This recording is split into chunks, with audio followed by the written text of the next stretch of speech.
आते हैं राजनीति, मनोरंजन, देश, दुनिया, खेल और व्यापार जगत की सभी बड़ी खबरों को एक्सप्रेस यानी कि फटाफट अंदाज में।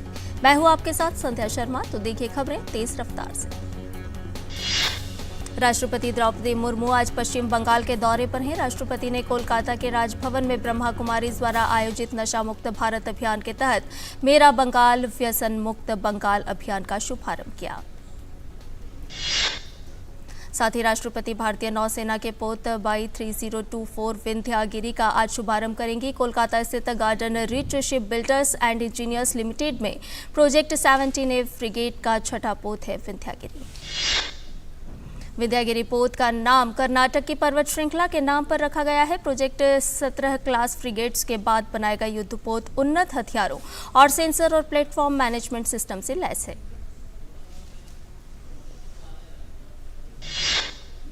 नवनिर्मित विंध्यागिरी भविष्य में स्वदेशी रक्षा क्षमता को और मजबूत करेगा। प्रोजेक्ट 17A पोत को भारतीय नौसेना के युद्धपोत डिजाइन ब्यूरो द्वारा स्वदेश में ही डिजाइन किया गया है।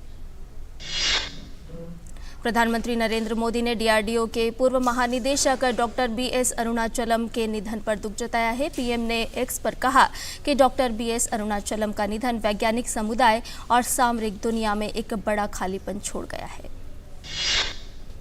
पीएम ने कहा कि ज्ञान अनुसंधान के प्रति उनके जुनून और भारत की सुरक्षा क्षमताओं को मजबूत करने में योगदान देने के लिए उनकी बहुत सराहना की जाती है। उनके परिवार और शुभचिंतकों के प्रति संवेदनाएं।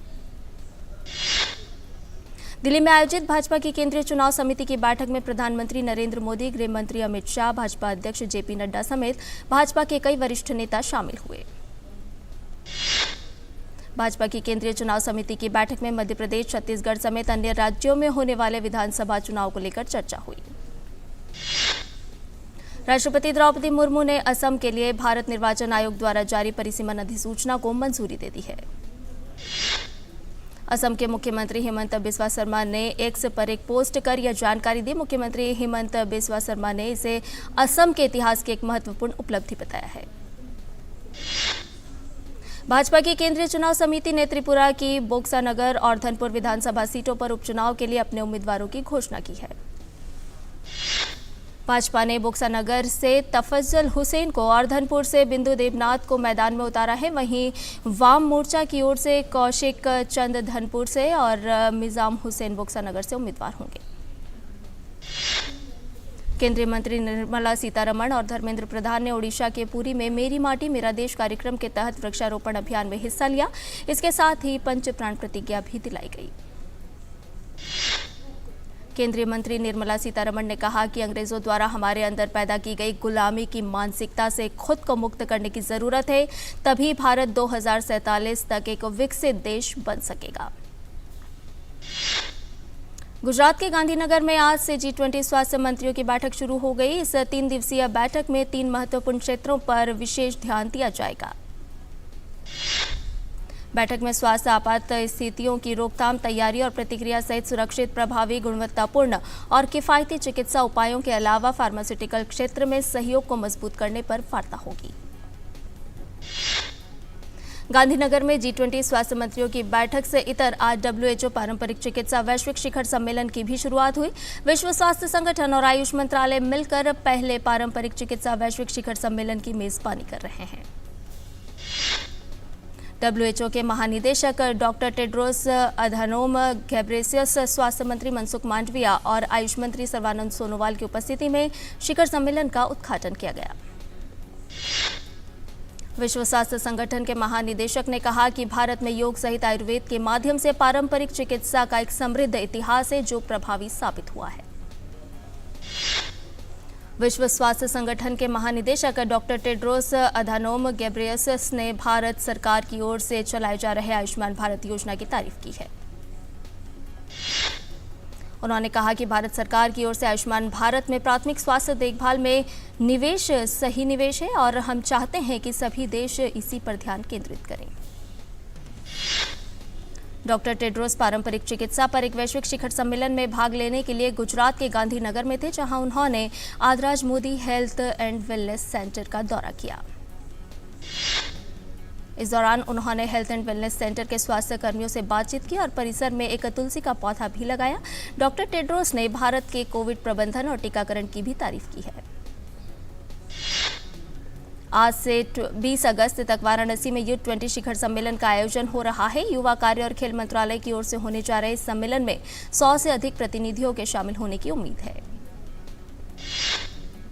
बेंगलुरु में जारी G20 डिजिटल आर्थिक कार्य समूह की 3 दिवसीय बैठक का आज दूसरा दिन है। इलेक्ट्रॉनिक्स और सूचना प्रौद्योगिकी मंत्रालय के सचिव अलकेश कुमार शर्मा ने कल कार्यकारी समूह बैठक में औपचारिक शुरुआत की।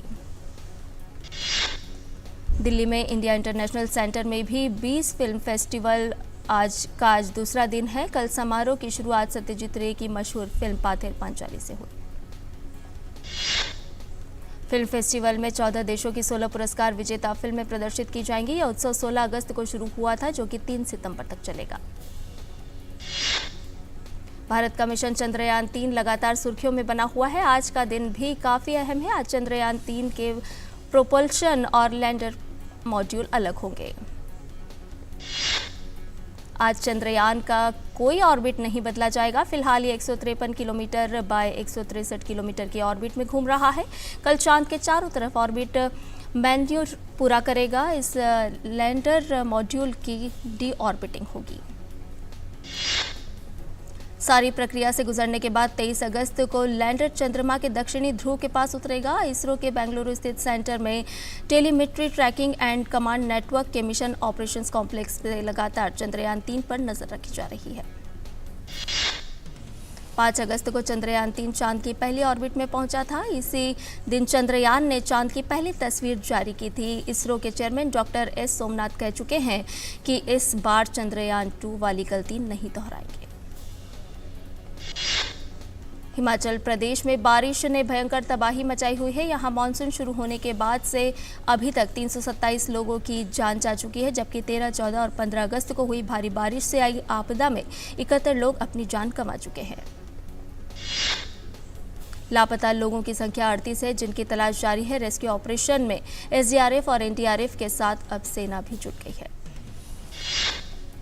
मुख्यमंत्री ने कहा है कि राज्य के सामने पहाड़ जैसी चुनौती है। वो लगातार बाढ़ प्रभावित इलाकों का दौरा कर रहे हैं। जहां राहत शिविर स्थापित किए गए हैं, वहां भी जरूरी सामग्री की उपलब्धता के बारे में अधिकारियों को निर्देश दिए जा रहे हैं। वहीं सोलन जिले के दून क्षेत्र में सुनानी और शील गांव में 24 से अधिक घरों में दरारें आ गई हैं और कुछ घर क्षतिग्रस्त हो गए हैं। इस बीच सैकड़ों सड़कों पर आवागमन बाधित है और बिजली पानी जैसी आवश्यक सेवाओं पर भी असर पड़ा है। हिमाचल प्रदेश में शिमला के समरहिल इलाके में 14 अगस्त को हुए भूस्खलन के बाद बचाव अभियान लगातार जारी है। लापता 21 लोगों में से अब तक 13 शव बरामद किए जा चुके हैं। देहरादून के विकासनगर तहसील के लांघा जाखन गांव में भूस्खलन के कारण 15 घर और 7 गौशालाएं पूरी तरह नष्ट हो गई हैं। मकानों में दरारें आती देख प्रशासन ने लोगों को घरों से निकालकर सुरक्षित स्थानों पर भेजा है। उधर पंजाब में बाढ़ की स्थिति एक बार फिर बिगड़ गई है। कई गांव बाढ़ में पानी से घिर गए हैं। हिमाचल प्रदेश में अत्यधिक बारिश के कारण भाखड़ा व्यास प्रबंधन बोर्ड के अधिकारियों ने विभिन्न बांधों के दरवाजे खोल दिए हैं।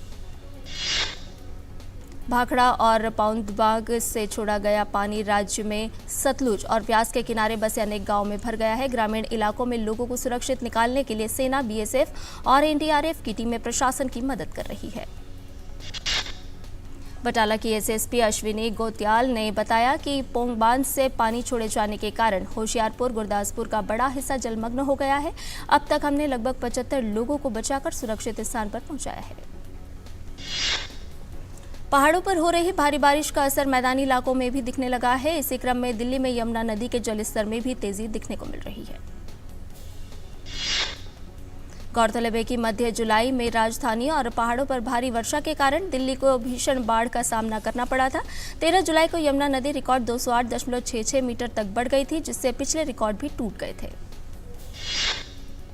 झारखंड और पश्चिम बंगाल में भी तेज बारिश हो सकती है। इसके साथ ही छत्तीसगढ़, मध्य प्रदेश, आंध्र प्रदेश और तेलंगाना में भी बारिश की संभावना जताई गई है। जम्मू कश्मीर में कल से शुरू हो रही 10 दिन की वार्षिक बुड्ढा अमरनाथ यात्रा के लिए पुंछ जिले के कड़े सुरक्षा प्रबंध किए गए हैं। आज तीर्थ यात्रियों का पहला जत्था जम्मू के भगवती नगर आधार शिविर से रवाना होगा।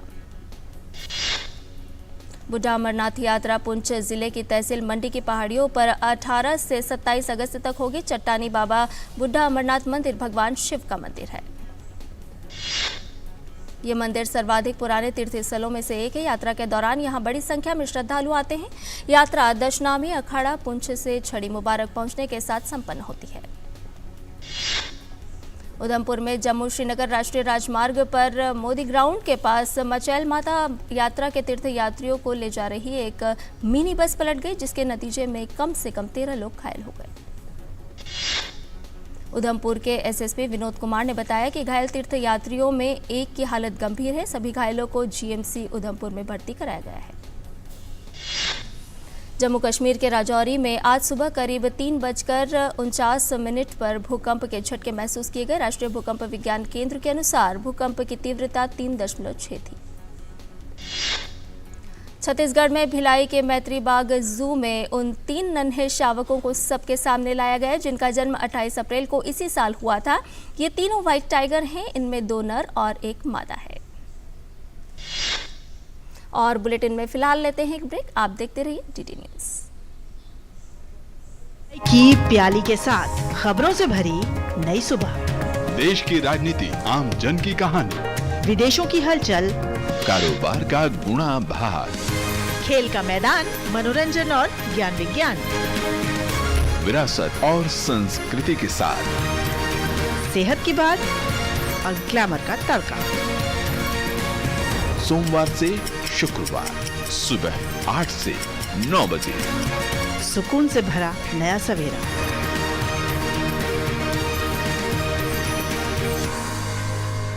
कितने लोग? कुछ 400 से 500 लोग हैं। सदर पार्टी आपको पर्याप्त लोग, हथियार और संसाधन मुहैया करवाएगी। इन लोगों का नेता कौन है? एक छोटा लड़का है सर।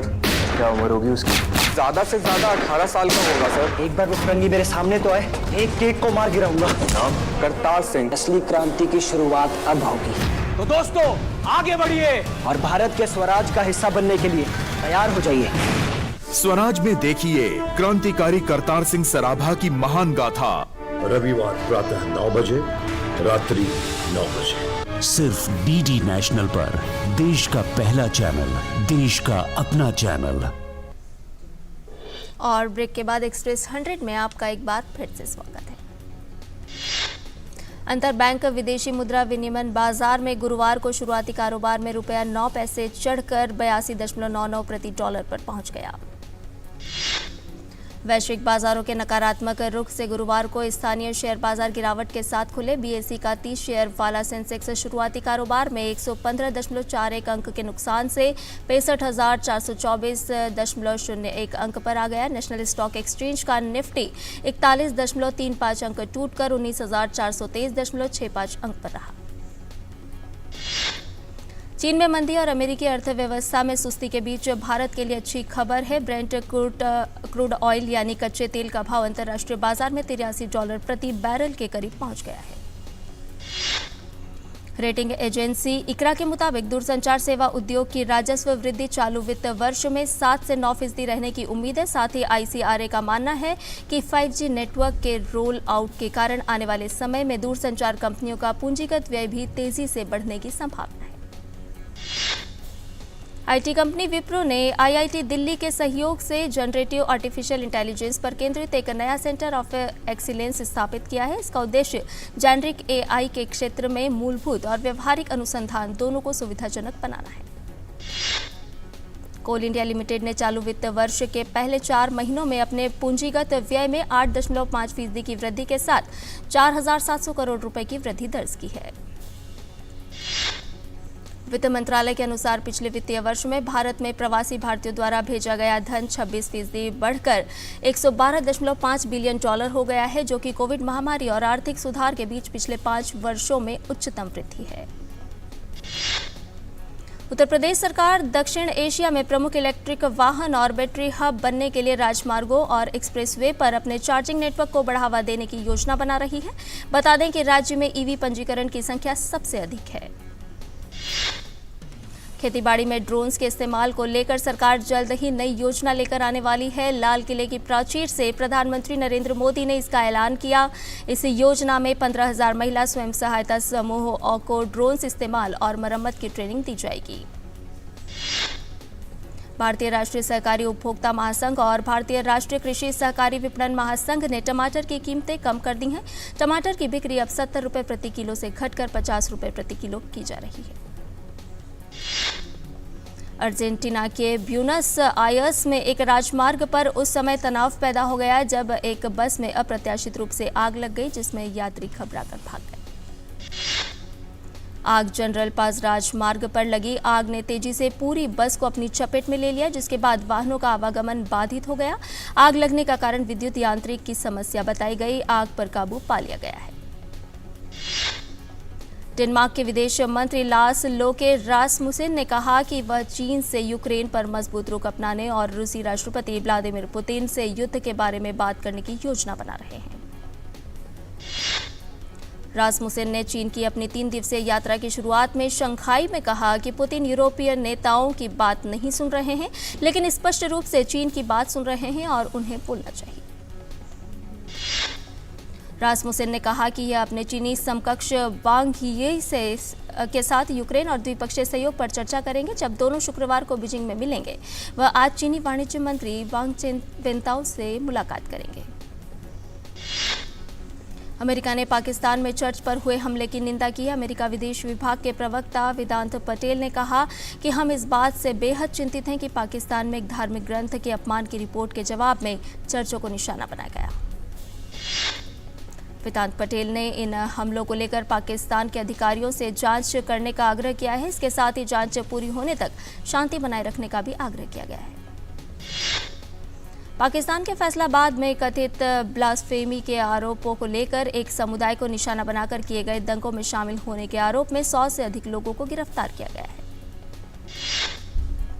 कथित ब्लास्फेमी के आरोपों को लेकर बुधवार को पाकिस्तान के फैसलाबाद के जनरलवाला जिले में कई चर्चों में तोड़फोड़ की गई। पंजाब सरकार के प्रवक्ता ने एक बयान में कहा है कि प्रांतीय सरकार ने भी घटना की उच्च स्तरीय जांच के आदेश दिए हैं।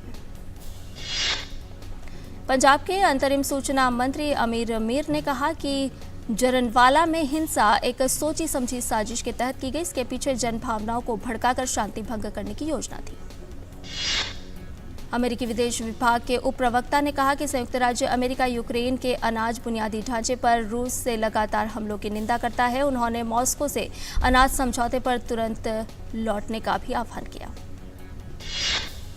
न्यूयॉर्क शहर ने सुरक्षा चिंताओं के आधार पर सरकारी स्वामित्व वाले उपकरणों में टिकटॉक पर प्रतिबंध लगा दिया है। मेयर एरिक एडम्स के प्रवक्ता जोना एलन ने कहा कि ऐप शहर के तकनीक नेटवर्क के लिए सुरक्षा खतरा पैदा करते हैं। शहर की एजेंसियों को 30 दिनों के भीतर ऐप को हटाना होगा। कई अमेरिकी राज्यों और शहरों ने टिकटॉक को पहले ही प्रतिबंधित कर दिया है। पूर्व राष्ट्रपति डोनाल्ड ट्रंप ने 2020 में ही टिकटॉक पर रोक लगाने की मांग की थी। अमेरिका में हवाई द्वीप के जंगलों में लगी आग से तकरीबन 110 लोगों की मौत हो गई है। यह अमेरिका के 100 साल के इतिहास में सबसे भीषण आग बन गई है। आग से 2100 एकड़ के अधिक भूमि जलकर राख हो गई।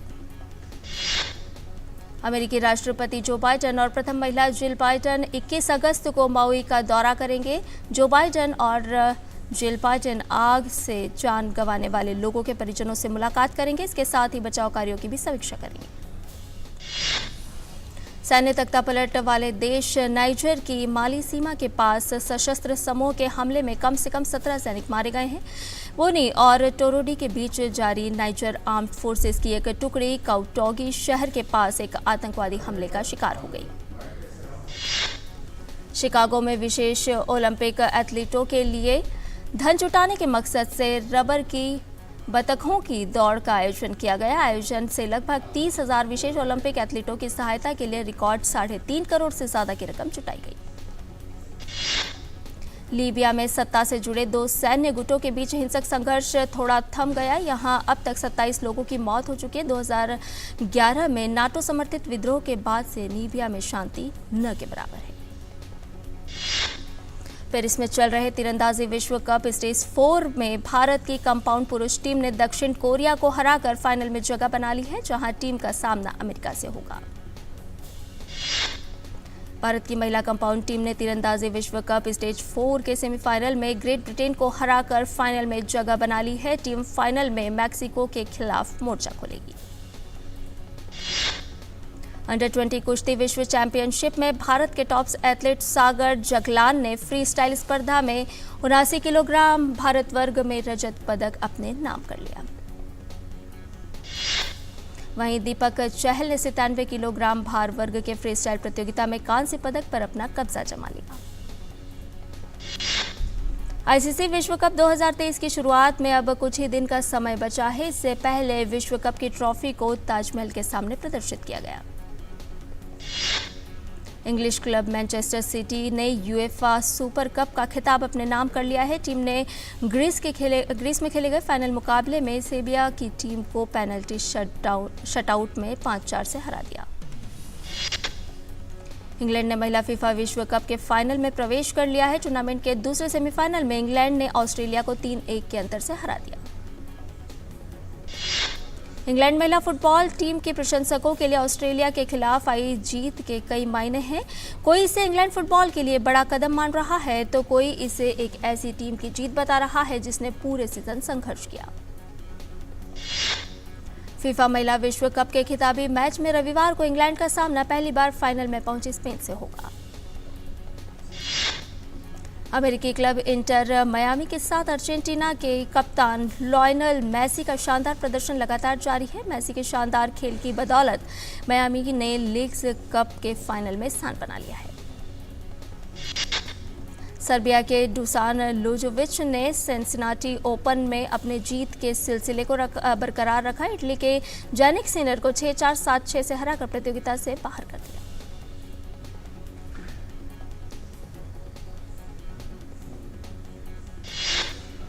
वहीं स्टेफानोस सित्सिपास ने अपनी जीत की लय को बरकरार रखा है। अमेरिका के बेन शेल्टन को हराकर अंतिम 16 में जगह बनाई। सित्सिपास ने बेन शेल्टन को 7-6, 7-6 से हराया। अमेरिका के टेलर फ्रिट्ज ने सिंसिनाटी ओपन के अंतिम 16 में किया प्रवेश। लॉरेंजो सोनेगो को 6-4, 7-6 से दी मात। महिला वर्ग में अमेरिका की विनस विलियम्स के हाथ लगी निराशा। राउंड ऑफ 32 में चीन की खिलाड़ी इनबेन शेंग से मिली हार। हालांकि विश्व नंबर 1 पोलैंड को ईगा स्वांतक ने जीत के साथ खुद को पहुंचाया अंतिम 16 में। अमेरिका की डेनियल कॉलिंस को 6-1, 6-0 से हराया। बॉलीवुड अभिनेता सैफ अली खान की आने वाली फिल्म देवराज से उनका लुक रिलीज कर दिया गया है। फिल्म 5 अप्रैल 2024 को रिलीज होने जा रही है। इसमें सैफ अली खान महत्वपूर्ण भूमिका में है। बॉलीवुड अभिनेता आयुष्मान खुराना को आने वाली फिल्म ड्रीम गर्ल 2 का दूसरा गाना नाच रिलीज हो गया है। फिल्म 25 अगस्त 2023 को रिलीज होने जा रही है। बॉलीवुड अभिनेता अक्षय कुमार की film Welcome to the Jungle Christmas 2024 के अवसर पर रिलीज होगी। फिल्म की फीमेल कास्ट में दिशा पाटनी और जैकलिन फर्नांडिस का नाम सुर्खियों में है। सनी देओल और अमीषा पटेल स्टारर फिल्म गदर 2 ने इंडिपेंडेंस डे पर 55 करोड़ रुपए की कमाई की। अमिताभ बच्चन ने हाल ही में बताया कि उन्होंने अपने बेटे की upcoming sports drama film Ghoomar देखी और इस बीच 2 बार रोए भी। सोनी एंटरटेनमेंट अपने दर्शकों के लिए नया शो श्रीमद् नारायण लेकर आ रहा है। इस शो के साथ भगवान राम की महाकथा जनवरी 2024 में लॉन्च होगी। अभिनेता सलमान खान और भाग्यश्री ने राजवीर देओल और रोमा की आने वाली फिल्म दोनों का टाइटल ट्रैक रिलीज किया। फिल्म दोनों का टीजर कुछ दिन पहले ही रिलीज हुआ था। और एक्सप्रेस न्यूज में फिलहाल इतना ही। हमें दीजिए इजाजत। नमस्कार।